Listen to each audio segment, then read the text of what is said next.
الحمد لله اتعودت ما اقولكوش على حاجه غير لما اكون متاكد منها. فالنهارده جاي لك بخبر حلو جدا، مطلب كنتوا بتطلبوه مني متاكد منه الحمد لله، عشان كده جاي اقوله لك. باذن الله هيكون موجود تاجر لم عصافير، هيكون موجود معانا في حديقه ابن سندر يوم 1 فبراير اللي في حمامات القبه.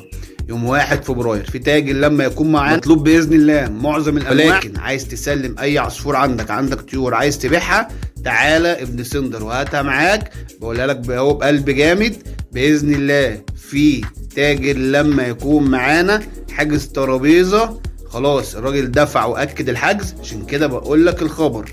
تعالى هات طيورك سلمها، وعايز تبيعها تداول للساده العوام مفيش مشاكل، عايز تسلمها مفيش مشاكل.